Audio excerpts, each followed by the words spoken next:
Kadada, tingnan niyo po. Ito po ang sitwasyon namin. Pag mag-ready kami ng pagkain, kailangan nakakulong talaga yung dalawang yan. Pati si Blue, yan si Jessie, nasa labas lang. Ayan si Kring Kring, walang problema yan, di yan nakikialap sa pagkain. Ganyan lang yan si Kring Kring. Ayan, yan po yung ready namin, yung kalabasa, yung isda. Ito.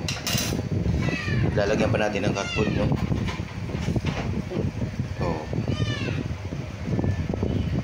Si Blue, napapansin, naririnig nyo ba si Blue? Andito.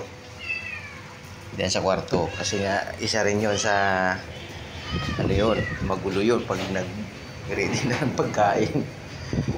Ayan po, si Kring Kring. Walang problema si Kring Kring kahit nandyan lang yan. Hindi yan katulad dito, dampulin nila yan. Mas excited pa kasi yung mga maliliit natin sa pagkain, kaya ayan o.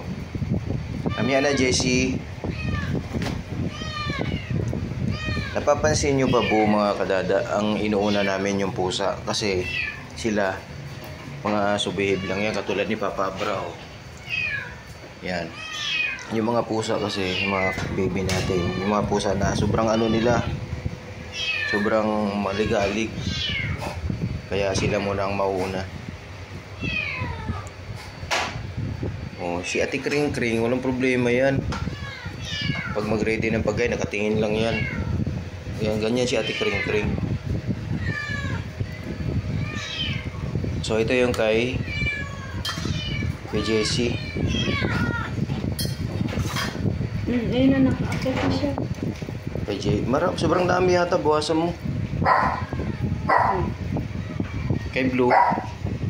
Ito ay yung kay Blue. Wala pa kay Blue. Ito muna sa maliliit muna.